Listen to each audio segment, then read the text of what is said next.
Hello everyone, and welcome to the Biblical Bookworm. My name is Elizabeth, and today I'll be talking about the book A Travel Guide to Heaven by Anthony DeStefano. As you might know, I recently made a video on Hell by Anthony DeStefano, and as I like that book, I decided that I also wanted to read his book on heaven. So I did that. I read A Travel Guide to Heaven by Anthony DeStefano, and an interesting thing about those two books is that his book on heaven was written in 2005, while his book on hell is from the year 2020. This is interesting because authors often change a lot during such a long time period, so in this case 15 years. And that has also been the case with Anthony DeStefano because the two books are completely different, and I wouldn't have guessed that they were written by the same person. A Travel Guide to Heaven is a book that describes what heaven is like in the style of a travel guide. So what the book hardly talks about is how to get to heaven. It just really focuses on what heaven is like and how we can try to imagine it.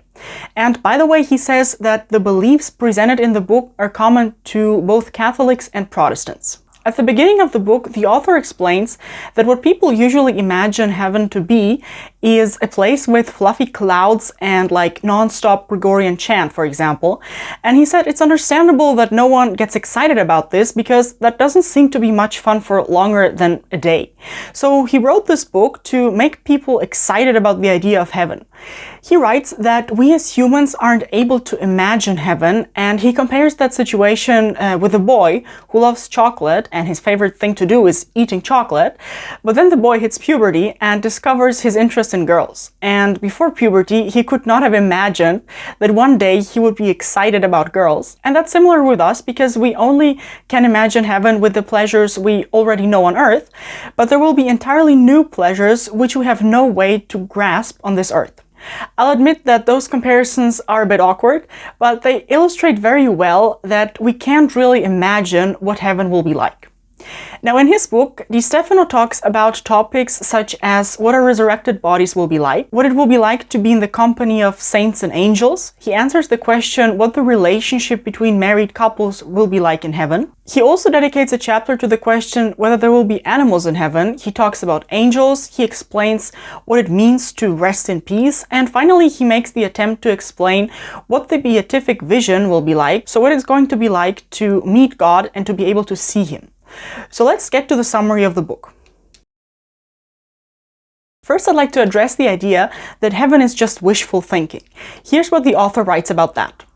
To say that religion, particularly Christianity, is wishful thinking flies in the face of all common sense and logic. Is it wishful thinking to believe in hell, the devil, and demons?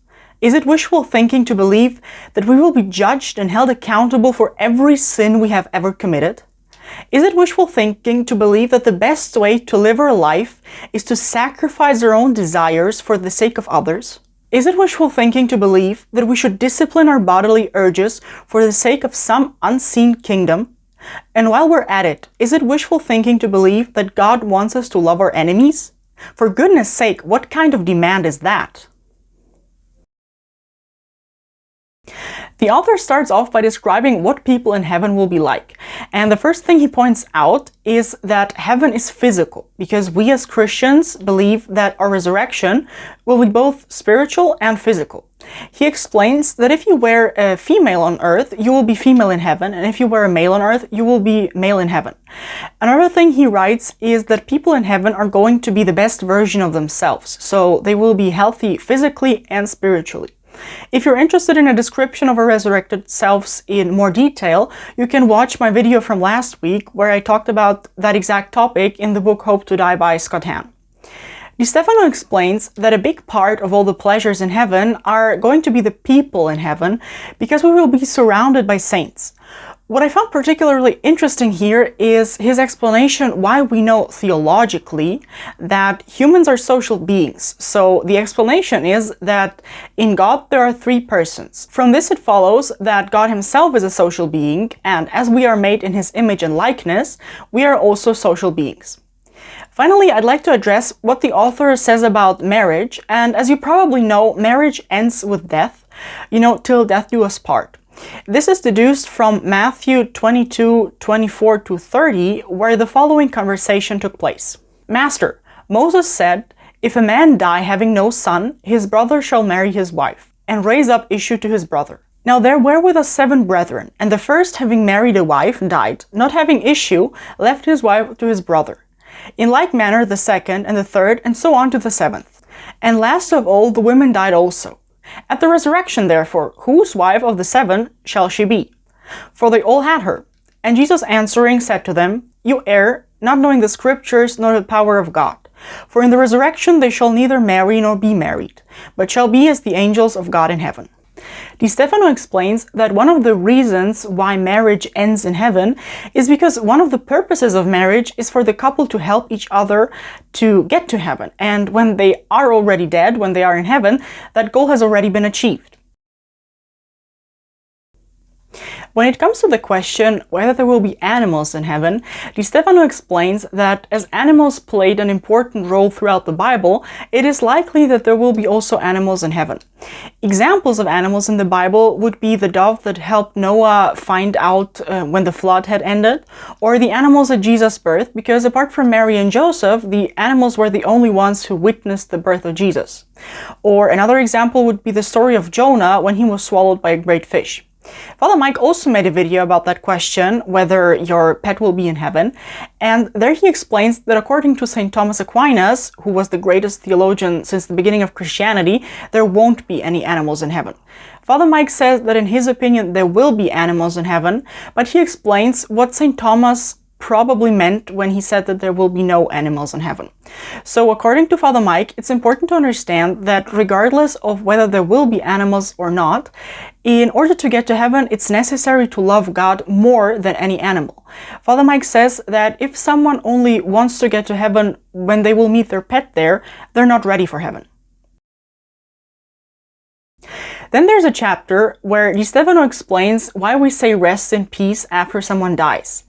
He explains that this peace doesn't mean that we won't be doing anything in heaven, because according to him, in heaven there will be actually work. And I found this really interesting because he said that work is not a human invention, but throughout the Bible God showed that work is sacred and virtuous, as for example he chose to create earth within 6 days, even though he could have created it in an instant. Regardless of whether you take the passage literally, it shows that God took his time. So in heaven we will work as well, but that work won't be forced, but it will feel like play.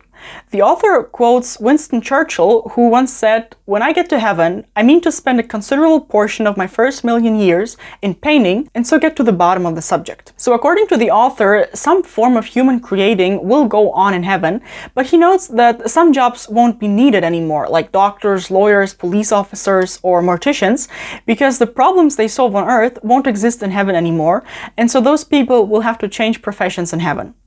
Then he also addresses the question if we will get bored from all those pleasures, because here on earth every pleasure gets boring after a while. His explanation is that the reason why we get bored after a while on earth is because the activities stop bringing us joy after a while, but we never get bored of the feeling of pleasure or joy itself. So in heaven we won't get bored of joy. He explains that in heaven we won't have to do anything to be happy, because happiness is going to be the starting point. Finally, DeStefano writes about the beatific vision, so the experience of seeing God. He explains that some theologians argue that if God didn't protect us, we would be annihilated by his sight. He compared looking at God with looking at the sun, because if we looked at the sun for too long, our eyes would burn to a crisp. Then he also says that God is beauty, power, goodness, and life. He didn't just create that, he is that. So every time we see something on earth that has one of those qualities, we see a reflection of God. And as we already can feel joy by seeing just a reflection, we can only imagine how great the joy will be when we see God himself. The author also explains that the amount or the degree of joy we will feel in heaven will vary depending on our degree of holiness acquired on earth, and he explains how it's possible that all people in heaven will be happy, even if they have varying degrees of happiness. And here he quotes Saint Therese of Lisieux, who used the metaphor to explain that phenomenon. So she said that if you take a big glass and a smaller glass and fill them both up with water, both of them will be completely full with water, but they will have a different quantity of water. So the saints in heaven will be absolutely full with joy according to their capacity for that joy, so according to their capacity for God. Finally, the author says that in heaven, all our questions will be answered. So, for example, we will understand why certain events happen in our life, and we will finally understand how all those events fitted into the plan of our sanctification. Now let's get to my opinion on the book. I'd say the book is a very easy read, so in my opinion it's suitable for children starting at the age of maybe 12. And I have to say that I liked Hope to Die more because it contained more explanations on why we believe certain things, while this book was more a playful description of heaven. I personally didn't enjoy reading A Travel Guide to Heaven that much because it was too simple for my taste. And you have to know that Anthony DeStefano is also a children's book author, and this book felt a lot like a book for children. I rated Hell by Anthony DeStefano a 10 out of 10, but this book I would give only like a 5, because even though the book wasn't bad, I wouldn't say it's worth reading unless you really like simple books. That's been it for today. I hope you liked the video. See you next week. God bless and bye!